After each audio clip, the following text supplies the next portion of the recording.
This was the picture the day they tore down the Sunshine Terrace. And this is what it looks like in 2018. Let's walk across the street here.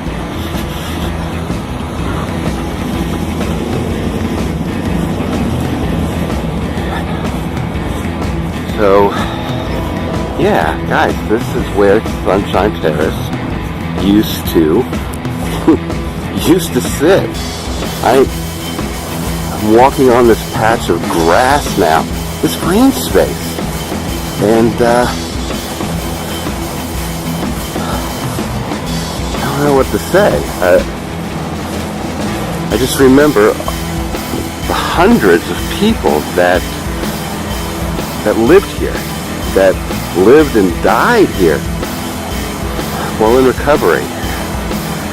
Like, where I'm standing now, there was pavement. So many people. I wish we could put like a little memorial somewhere here for all those people that were fighting the good fight. Some weren't fighting a very good fight. Some had given up, but there were so many people that were fighting the fight for life. Right here, right where I'm standing. And there were so many good social service workers that were diligent in providing great care for their clientele, for all these people that were right here. But now, the building's no more.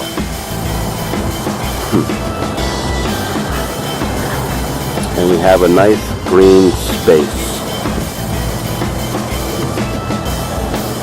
Great. A lot of good happened here. A lot of good happened right here. And I'll always remember that. I hope others will too.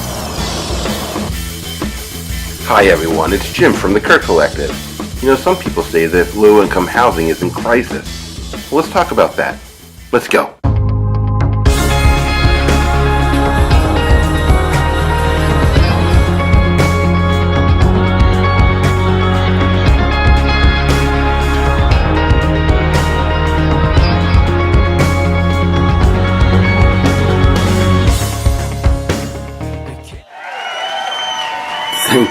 Thank you guys, thank you. You're embarrassing me. I'll stop the applause.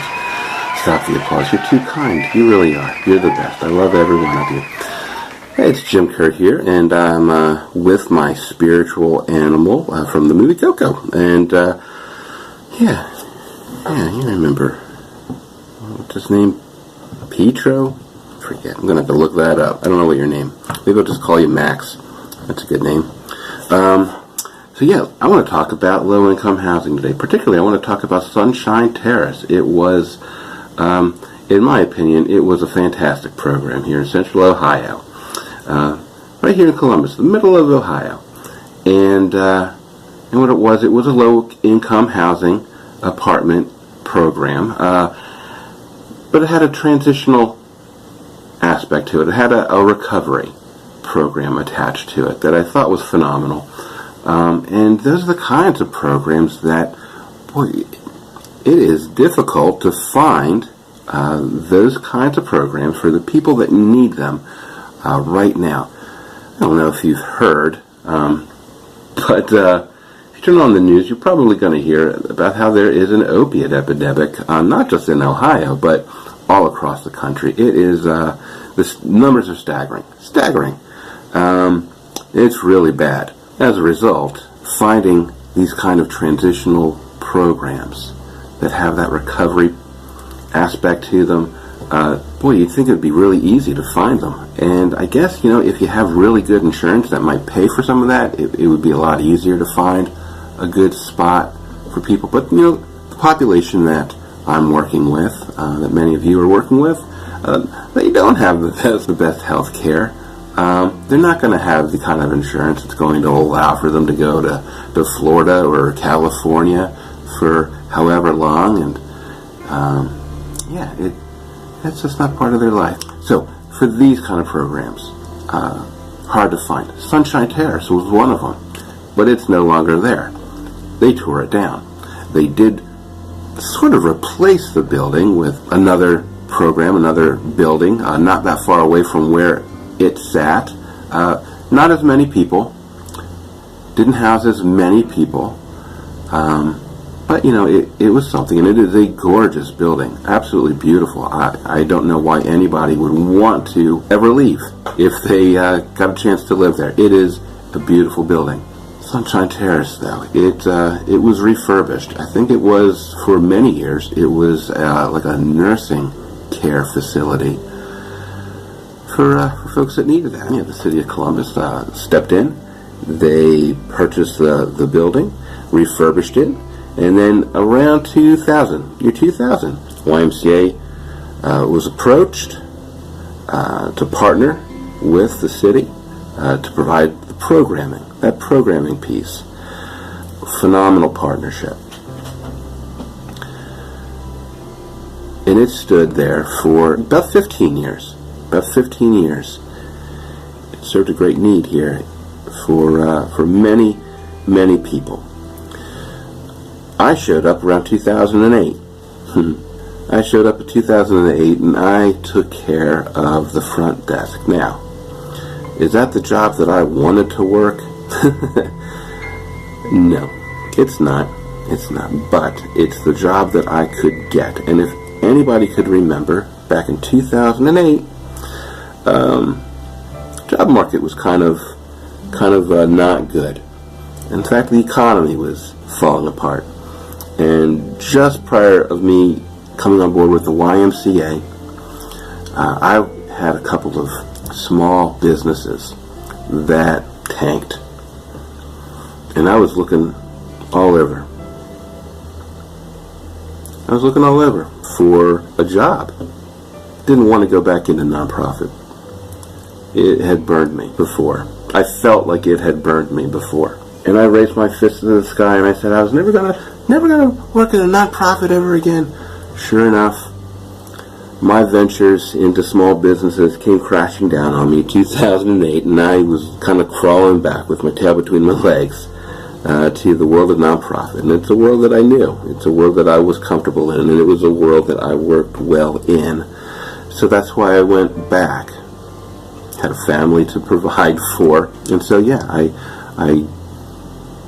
sent an email out to a person there at the YMCA.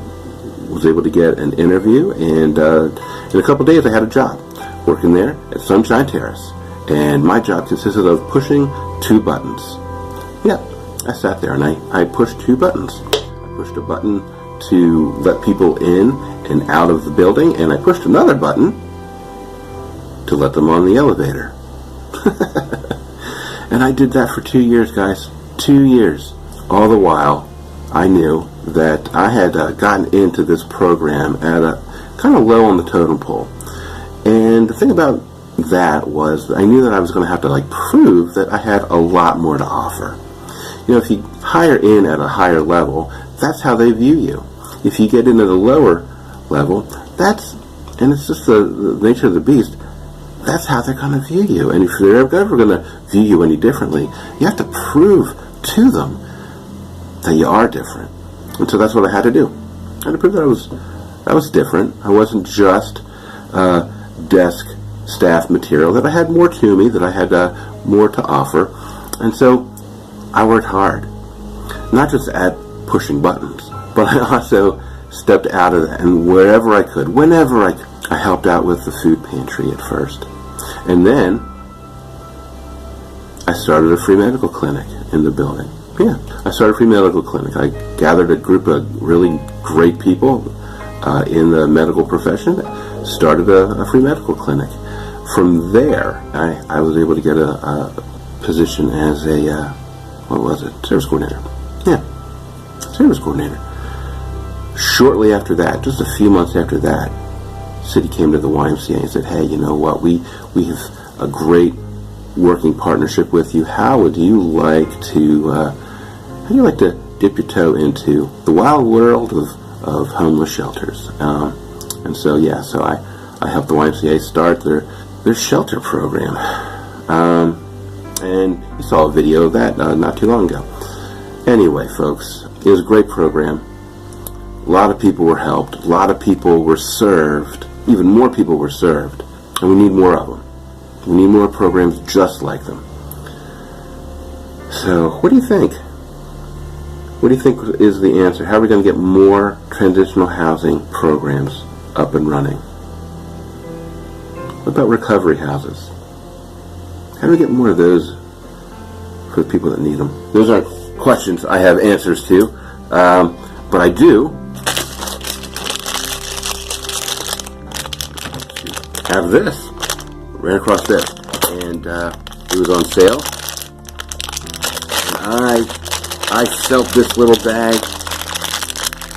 and I swear to you, this little figure in here is this guy. And that's the only reason why I bought it. It was on sale. It wasn't for a lot of money. But let's see if I'm right.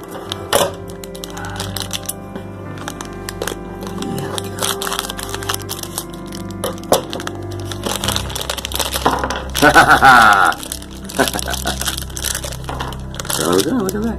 Alright, how do we do this? How do we do this? Here, let's put them together. There we go. I knew it. There it is. There he is. Look at that. Yeah. Yeah, hi there.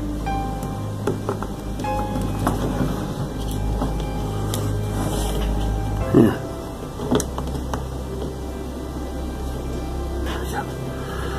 Alright, folks. I'm going to sign off for now. I'll see you soon. Bye-bye.